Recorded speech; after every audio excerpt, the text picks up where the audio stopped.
ఆ పిచ్చి లేకపోతే రిచ్ కాలేడు మనిషి.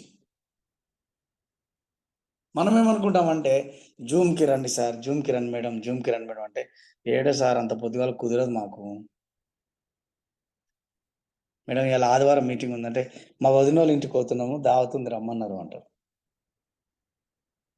లేకపోతే మా అన్నోళ్ళ ఇంటికి పోతున్నాం.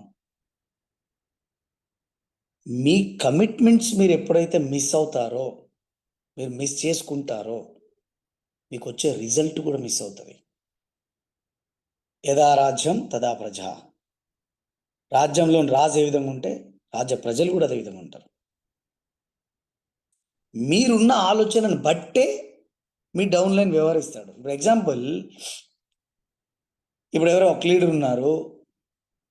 వాళ్ళు మీటింగ్‌కి రమ్మంటే రారు. జూమ్‌లోకి రమ్మంటే రారు. ఒక వ్యక్తితో మాట్లాడరు. ఏముండదు. ఎప్పుడన్నా బుద్ధి పుట్టినప్పుడు జూమ్‌లో వస్తారు. లేదంటే మీటింగ్ కనపడనే కనపడరు. ఒకసారి చెప్పండి వాళ్ళ టీమ్ పెరుగుతదా ఎప్పుడైనా? వాళ్ళ బిజినెస్ అయితదా? ఒకవేళ బిజినెస్ అయినా పలానోడు మా అప్‌లైన్ అని చెప్పుకుంటారా ఎప్పుడన్నా? మర్చిపోయి కూడా చెప్పరు మీ పేరు.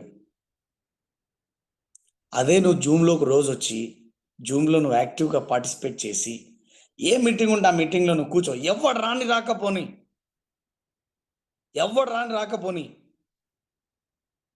నేను ఒక లీడర్‌ని చూస్తున్నా. 4 మంత్స్ అవుతుంది బిజినెస్ మళ్ళీ రీస్టార్ట్ చేశారు. 4 మంత్స్ నుంచి ఒక్కరే వస్తారు మీటింగ్‌కి. అది కమిట్మెంట్. ఎవడు రాని రాకపోని. నేను మీటింగ్‌లో వెళ్ళాలి, కూర్చోవాలి, నేను నేర్చుకోవాలి, రావాలి అంతే బస్. అది కమిట్మెంట్. ఇక్కడ టీమ్ డెవలప్ అయితది. జనాలొస్తారు, జూమ్‌లోకొస్తారు. కానీ అప్‌లైన్ ఉంటాడు. ఆయన మాత్రం తడిగుడ్డేసుకొని కూర్చుంటాడు. ఏందంటే ఇగ కాకమ్మ కథలన్నీ చెప్తారు. మాకు సెలవెట్టింది, మాకు దావతుంది, మాకదుంది, మాకిదుంది. ఎవరికి లేవు? ఎవరికి మీరు చెప్పుకుంటారు? మీ సక్సెస్‌కి చెప్పుకుంటున్నారు. మీ ఫెయిల్యూర్‌కి మీరు మాట్లాడుతున్నారు. మీ సక్సెస్ గురించి కాదు మీరు మాట్లాడేది. చెప్పేటోడికి సాకులు దొరుకుతాయి. చేసేటోనికి పని దొరుకుతది. సాకులు చెప్పేటోడు ఓడిపోతాడు. పని చేసేటోడు గెలుస్తాడు. నేను సాకులు చెప్పేటోడిని కాదు పని చేసేటోడిని. అందుకే ఈరోజు మీ ముందు డీయూసీడీగా గోయింగ్ వీఎంసీఎంగా మీ ముందు నిలబడబోతున్నా.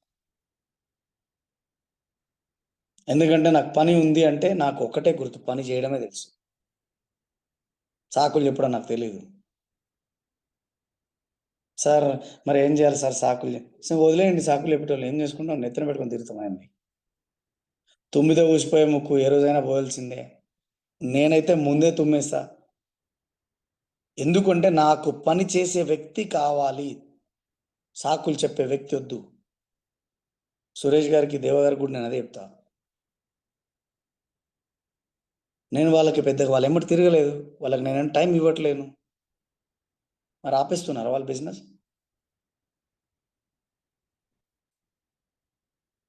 వాళ్ళు సాకులు చెప్పే వ్యక్తులు కారు. పని చేసే వ్యక్తులు. అందుకే ఇద్దరు స్టార్‌లయినారు. ఇద్దరు మంచి ఇన్‌కమ్ తీసుకుంటున్నారు. ఇద్దర్లు కార్లు కొన్నారు. ఇద్దరు జంట పావురాల్లాగా పోయి పని చేసేస్తున్నారు. మనం ఆ డ్రీమ్ చేయగలిగితే, డిసిషన్ తీసుకోగలిగితే చాలు. అదే మనం ఎక్కడైనా ఏదైనా చేయొచ్చు. ఎంత ముందుకైనా వెళ్ళొచ్చు.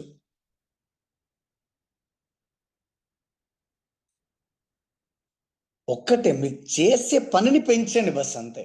ఇక్కడ చేసేదేం లేదు. మేమైనా చేసిందేం లేదు. మేమేమో అంతరిక్షంలో ఎక్కిపోయినామా? లేకపోతే ఫ్లైట్‌లు నడిపినామా? రాళ్ళు కొట్టినామా? చెట్లు కొట్టినామా? మేము వాడే వస్తువులను వాడినాము. వాడిన విషయాన్ని 10 మందికి చెప్పడం స్టార్ట్ చేసాం. ఇదే బిజినెస్. మీరు చేసినా, నేను చేసినా, ఎవరు చేసినా. నేర్చుకోవడం కోసం రోజు పొద్దుగాల జూమ్ మీటింగ్ అటెండ్ అయ్యాను. రీచార్జ్ చేసుకోవడం కోసం మీటింగ్‌కి అటెండ్ అవుతున్నాను. కొంతమంది మీటింగ్‌కి రండి, జూమ్‌లోకి రండి అంటే అదేదో వాళ్ళ ఆస్తులే పోయినట్టు చేస్తారు. అరె నేర్చుకుందాం, నేను సంపాదిద్దాం. లే లే లే లే. గుమ్మిలో గింజలు గుమ్మిలోనే ఉండాలి. పిల్లోడు మాత్రం దొడ్డుకి కావాలి. మీటింగ్‌కి రావద్దు, జూమ్ మీటింగ్ పోవద్దు. కానీ నా అకౌంట్‌లో మాత్రం నెలకు 30,000 పడాలి. 50,000 పడాలి.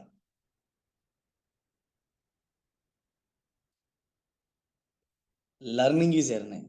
మీరు నేర్చుకుంటే సంపాదించుకోగలరు. మీరు నేర్చుకోకపోతే సంపాదించుకోలేరు.